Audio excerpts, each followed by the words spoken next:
What's good, everybody? It's Bro Hums, and today, guys, I'm coming to you with a brand new video. But before we get into that, guys, please go ahead and leave a like on this video. Let's try and get 20 likes on this video. We've been doing a super great job, so let's keep it up. And of course, guys, subscribe if you have not already, because we're trying to get 10,000 subscribers by the end of the year. And of course, check out all the socials down below. And I did end up launching a Discord server, guys, where you guys can communicate with all sorts of other people who are part of the community, because we're trying to make a super lit community. But without further ado, guys, thank you for watching the intro. Without further ado, let's get right into the video. Alright, guys, so starting off with the deck profile, the first one I am going to be showcasing is going to be the Kashtira Tearlament variant of the deck that you guys can choose to play if you guys want to. Again, guys, like I always say, my deck profiles are not the finite versions of the deck. I think that these are good ideas that you guys can kind of take and hone and make it yourself. And of course, let me know what you guys change and add, because I really want to know how I can make my list better. But starting off, guys, and again, most of the deck profiles will have this generic count, which of course is going to be one Havness, one Sharon, and one Merly. And of course, the only reason why it's because you can see the big red one. They got hit on the previous ban list, or the current ban list, I guess, and they are all at one. And then starting off with the newest edition, we are playing triple Rhinoheart. So before, people would play one or two, but now playing three is very good, because Rhinoheart can actually go ahead and dump additional cards to help you play and continue and extend. And being able to mill Rhinoheart is very good as well, because if you are able to mill Rhinoheart and summon him back on the field, he'll be able to trigger to mill and get you more sort of consistent ways of getting cards to your graveyard. So it's really good as well. And he is very nice as well, because he can send one Tearlament's card, or no, sorry, you can send one Tearlament's monster and then one Tearlament's card from your hand to the graveyard. So there are very nice interactions depending on what you mill in combination with the other cards. And then of course, we are playing the one Supreme Seamare. So I feel like because of the way that all the other cards have been hit, playing Seamare now is going to be a lot more prevalent and common. If you guys don't know what he does, is he says if this card is normal special summon, send one Aqua monster from your deck to your graveyard except himself. Of course, you can tribute this card, target one Aqua monster in your graveyard, and add it to your hand. So he's very good. You can only use each effect once per turn, but like if you go normal summon Seamare, mill this guy, don't use the effect, and then tribute Seamare to get one of the cards to your hand. It's a very nice little pseudo Rhoda in a sense. He can't send Rhinoheart, which of course it would have been a lot better if he could, but he's still not that bad. But then of course, moving on to the other one Agito, one Keldo, one Mudora, and one Kelbeck. Now again, these cards had to be hit, but they are still very OP, sort of in what they do as well, right? Still being able to be shufflers, still being able to kind of interact with our opponent, and still being able to be very nice hand traps, and being milled is again another very nice aspect of each and every single one of these cards. And then moving on, guys, we are playing triple of the new card, Tearlament Kashtira. Now this card, again, generic special summon, you can just banish one Tearlament or one Kashtira monster from your hand or graveyard. I think it's a card, right? Banish one Tearlament, yeah, card from your hand or graveyard, and then special summon her. And then when she's normal or special summon, you can send the top 3 cards of either player's deck to the graveyard. Spoiler alert, it's probably always going to be yours. But then that's for like the, I guess, the normal Tearlament lineup. Then moving on, we are playing triple Kashtira Fenrir. So this isn't going to be a heavy Kashtira Tearlament list. You can play a heavier list if you want, but we're just going to be playing triple Kashtira Fenrir. If you control no monster, special summon him, then use his effect to go ahead and grab Tearlament Kashtira. And if you saw my video, which I'll probably put up here somewhere, like on the card, click that. I end up showing the Draco Sack combo, which is very nice. It's very potent in what it does. So these two cards essentially let you do that. And then playing triple King of the Swamp, which is basically like the newest edition of the deck, and probably every Tearlament list will be playing King of the Swamp, because he can substitute himself as any of the other materials, and he can also discard himself to search a poly. So even if he's in your hand, it's not that bad, because you can just get the poly to your hand. But that's it for the monsters, guys. We are playing a nice cool 20. Moving on to the spell cards, we play triple of the the Kashtira field spell. The exact same thing as the Tearlament field spell. When it's activated, you add one. You don't really care about the other effects, because again, you don't have Shangri-La on the field. But again, it is very important, because you can go ahead and get any of these cards to your hand to extend. So being able to open planet, get Kashtira special, Kashtira mill, or you can go planet, get Fenrir special, get Kashtira special. So it's very good, because it doesn't really use the normal summon. So being able to play triple Rhinoheart lets you kind of take advantage of it more, especially having Seamare as well. But then moving on, we play of course the triple prime whatever this card is. We play both planets, the Kashtira one and the Tearlament one. Now again, this one is very good, being able to add and then being able to pop. Of course, the popping won't be triggering as much, because again, you're not milling as much, but you still have the ability to go ahead and mill with all sorts of other cards like this. And then we're playing triple Tearlament Scream, which I feel like this card is probably going to be a 2 to 3 of in every single deck, because you don't really care about the additional mill effect, although it's pretty important when you have like Rhinoheart, send Tearlament Kashtira, chaining 1, chaining 2, you can do some really nice plays with that. The main reason is if this card is sent to the graveyard by a card effect, you can add one Tearlament Trap card from your deck to your hand. Being able to add all sorts of your disruptions, especially losing Kikalos, it is very important. And then moving on, we play the one poly for the triple King of the Swamp. being able to just kind of like hard summon polymerization monsters and other targets. And I'll show you guys what kind of you can summon in the extra deck. And then the 1 terraforming, 1 foolish burial, 1 set rotation, and 1 instant fusion. So again, terraforming makes sense because it's these two. Foolish burial makes sense because it can send any of these guys, which is really nice. Like foolish burial is essentially a mill. It's essentially a foolish. It's essentially a mill. It's essentially like getting a name that you need in the graveyard. So foolish burial is very good. Set rotation, you want as much access as you can with these. If you think that set rotation isn't good because like I don't want to give my opponent any of these field spells, you don't have to play it. Because especially if you're playing against Kashtira, they can set rotation use this to get this. They can set rotation use this to get this. So if that's the case, you can definitely cut this card. Then play the 1 infusion. Now infusion is not as good as before, but being able to get a free rank 4 on the board is pretty nice. Double foolish burial goods because again, you can send scream, you can send your trap cards as well. It's very good. And then we played the 1 meta noise. So meta noise is the new card, or not the new card, but it's the card you use to kind of stop Kashtira. You basically book and wound their monsters. So if you control Tearlament's monster, target 1 face of monster point control, change it face down position, then send 1 Tearlament's monster from your deck to the graveyard. If this card is sent to the graveyard by card effect, target 1 Tearlament's monster in your graveyard and add it to your hand. So meta noise is very good. Because you're always going to be adding it to your hand and then book of wounding your opponent's monsters, then being able to mill to continue playing. So if meta noise resolves, you're probably in a really good spot. That's what meta noise is. Again, it's okay because if people are on Ash Blossom with like the Book of Eclipse, meta noise is going to be worse. But then moving on from meta noise, guys, we are playing double Solic. Now Solic again, tribute, negate, infinite negate, send a card from your field to, or the graveyard, whatever.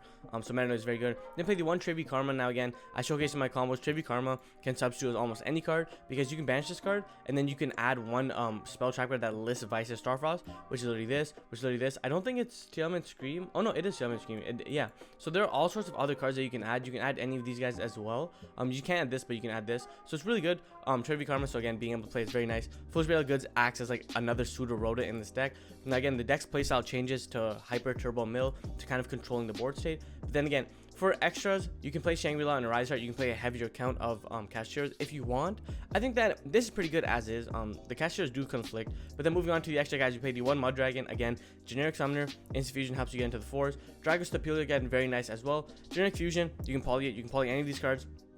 You 1 Guardian Chimera. Now this is the card that you're most likely summoning off of polymerization just to get that extra push to really pop your cards, trigger all sorts of card effects as well. And then of course play the 1 Kaleido and the 1 Rule Kalos, which are again super staples in the deck. Being able to have a free spin, being able to have a solemn warning.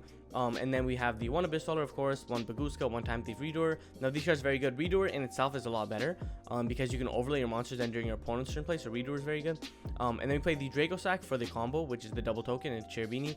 We played the 1 Big Eye because sometimes if you're going second, you don't really want to go into a Draco Sack, even though Draco Sack is good. Being able to go into a Big Eye, attack, take a monster, do all sorts of things like that as well. Of course, Big Eye can't attack when you use the effect, but he's still very good. Then we play the double Zeus because we don't care what card they rip as long as it's not Zeus. Cherubini again for the combo, Big Eye, 2 tokens, Cherubini. Sprint again for the combo as well because you go Cherubini and Draco Sack into Sprint. Mill Merly, continue playing from there. And then the 1 Dark, the Dark Charmer, because Dark is just very good in that regard. So yeah, guys, that's it for the first deck profile, which is the Tearlament Kashtira variant. Now let's go on to the second deck profile. Alright guys, so now we are moving on to the second Tearlament deck profile, which is going to be the P.U.N.K variant. Now again, most of the other cards I will not be explaining, like the Tearlament cards, because you guys already know how they function. I might explain some ratios if you think that the ratios are off, but in general, I'll just try to explain the new engines instead, because again, nobody wants to hear me talk about Havness forever, even though it's been a year. But yeah, 1 Merly, 1 Shaylin, 1 Havness. This time we're only playing 1 Rhinoheart, and I'll explain it later on. The 1 Seamare, again, you guys can play this card. In this deck, you probably don't really need to play Seamare. You can probably just cut it for like another OP go first card. But then we are playing triple Tearlament Kashtira. Now this lineup, excluding the Seamer, this is going to be the most like standard lineup that you see. But then of course you play 1 of each shuffler, because why would you not play it? These cards are absolutely broken in what they do, being able to mill, disruptions, things of that nature. Cool. But now the reason why we only play 1 Rhinoheart is because we're playing triple no P.U.N.K Ziaman. Now this is the new engine, so I will be explaining it a little bit if you guys aren't familiar with it. So yeah guys, so no P.U.N.K Ziaman says if you can pay 600 life points, add 1 P.U.N.K monster from your deck to your hand. Like I said before, if you did not see my video, guys, please go ahead and check out the combo video. Again, like and subscribe because we're trying to get 10,000 subscribers by the end of the year. And again, this card says if this is sent to the graveyard, no, we only care about this effect. Pay 6, add a P.U.N.K monster. You guys will see later on. The normal summon is not as important in this deck for the other cards, so being able to normal Ziaman and get Ziaman to work is very important. Then play the double Foxy Tune. Foxy Tune is also another good card because Foxy Tune says you can discard this card, and then for as cost, and then send 1 other card from your hand to the graveyard. If you special summon 1 P.U.N.K monster, so this will trigger all of your shufflers, all of your these guys as well. And if you guys are familiar, P.U.N.K Cheer was like an OP deck previously before the Ishizu cards came out, so it is another engine I decided to revisit. Then the one Deer Note, because Deer Note is the way when Deer Note is fusion summoned, or sorry, synchro summoned, you can reborn a punk monster, so you reborn Foxy to get the 8 play going on. And then we played the one Ogre Dance, because Ogre Dance you can discard and add one punk monster from your deck to the hand. Again, being a dark monster, being able to facilitate mills is very good as well, so Ogre Dance is very good. So that's for the punk engine, guys. You can probably play more Foxy, but it's fine. Then, of course, we're playing the triple King of the Swamp. Like I said, King of the Swamp is going to be in every single deck now, guys, because if you're missing Kikalos, you just make it using King of the Swamp, so it doesn't matter, because even if it's on the ban list, you can pretend to be on the ban list and go ahead and grab the card. And then we are playing the triple Prime Planet, again, being able to get any of the cards. This time, we only play one Pressured Planet. Now, this is because, like, if you open both these, you can go ahead and get, like, a Sharon, and then you can go ahead and get a Tearlament Kashtira, and then you have, like, a nice little 2-card combo, quote unquote, where you can go like discard and mill 5, so it's really nice. Then, of course, like I said before, we're playing triple Tearlament Scream, because when you mill this card, it goes kind of crazy. Triple E-Telly, because E-Telly is probably like one of the best starters in the deck, not being able to use normal summon. E-Telly for Ziyaman get Foxy get Deer Note, Synchro. You guys know the whole shebang. Then the one Poly for the King of the Swamp. Terraforming, because again, it's a broken card, gets any of these cards. Foolish Burial, again, can be anything. Same with Foolish Burial Goods. Same trap lineup, guys. One Meta Noise, double Sulliek, and the one Tribute Karma, being able to get you any spells. So again, in the side deck, guys, for the tech variants, because I'm showing 3 different variants, I couldn't really think of anything else. You can probably play a heavier tier count or a heavier punk count, just not play Seamer at all and play something else. But yeah, so that's it for the main deck, guys. So let me just go ahead and put Seamer back, because this is kind of throwing me off now. The one Seamer, but yeah, then moving on, guys, we are playing the extra deck. So the extra deck, again, it is going to be a standard extra deck.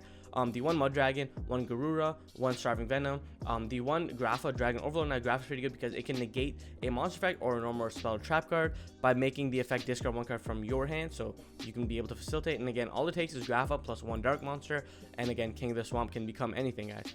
The one Kaleido, the one Rule Kalos, Abyss Roller, Time Thief Redoer, Baguska, and then we played the one Zombie Vampire. Now this is how you do the mill 4 combo. Like I said before, guys, check out the button over here where I'm showcasing the combos. It'd be really nice.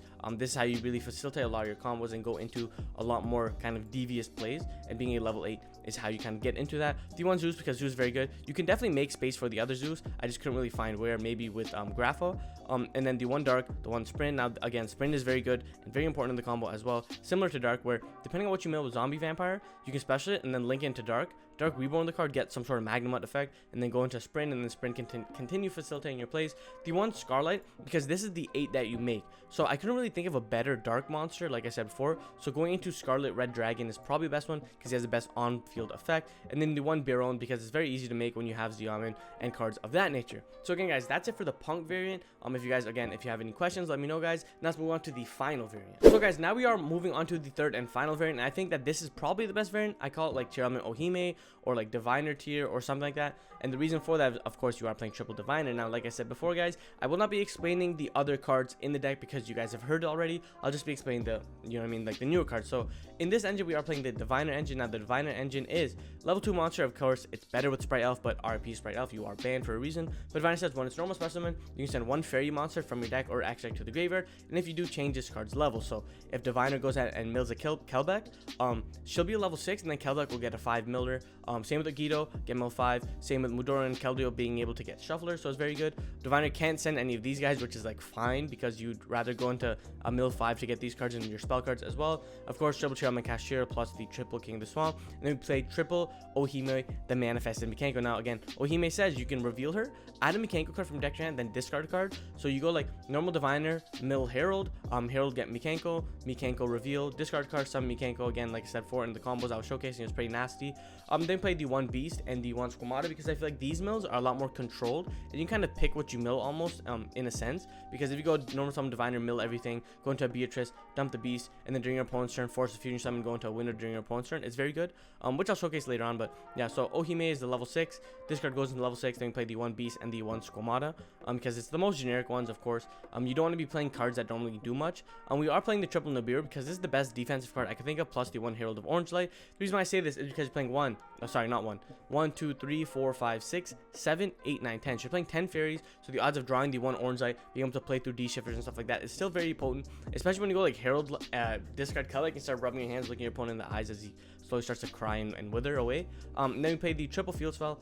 We are not playing the other planet because I feel like this engine is a lot better. You don't really need the other emphasis of the Tearlament Kashtira to push. We play triple scream again, like I said, for being able to mill these cards is absolutely nasty. Poly, Foolish Burial. Then for the 2 P.U.N.K cards, you play the 1 Great P.U.N.K Ceremony and the 1 P.U.N.K Reflection Rondo. Now this is the snatch deal, so you don't really necessarily have to play this. Technically, you can just play a bunch of Great P.U.N.K Ceremonies because this card says this during the during your opponent's end phase, it goes back to your hand. So you want at least another card to search, being able to get a free special summon. So I feel like maybe playing 2 P.U.N.K Ceremony is nicer because you can still get a body on board to sort of link it off and play with it. But again, the level 6 only comes up like really turn 1, maybe turn 2. But again, being able to just continue off your play, especially if you have a nicer board already on the field. Say your Diviner gets interrupted and you already have this card in your hand. You can just go ahead and get this card to continue playing during your opponent's turn, get a free snatch steal. The 1 Meta Noise, like I said, for the double Solic and the 1 Trivia Karma. Now these cards don't really change. You probably play 2 Meta Noise, but milling Meta Noise isn't that good because Meta Noise adds from your graveyard to your hand, and really the cards are shuffling themselves back anyway, so it doesn't really matter. And then you can play the 1 Grapha because this side deck, or the extra deck, sorry, is a little tighter. Play the 1 Mud Dragon and the 1 Window. So this is what I was saying, right? You go Diviner, P.U.N.K combo, have 2 6s, make a Beatrice, right?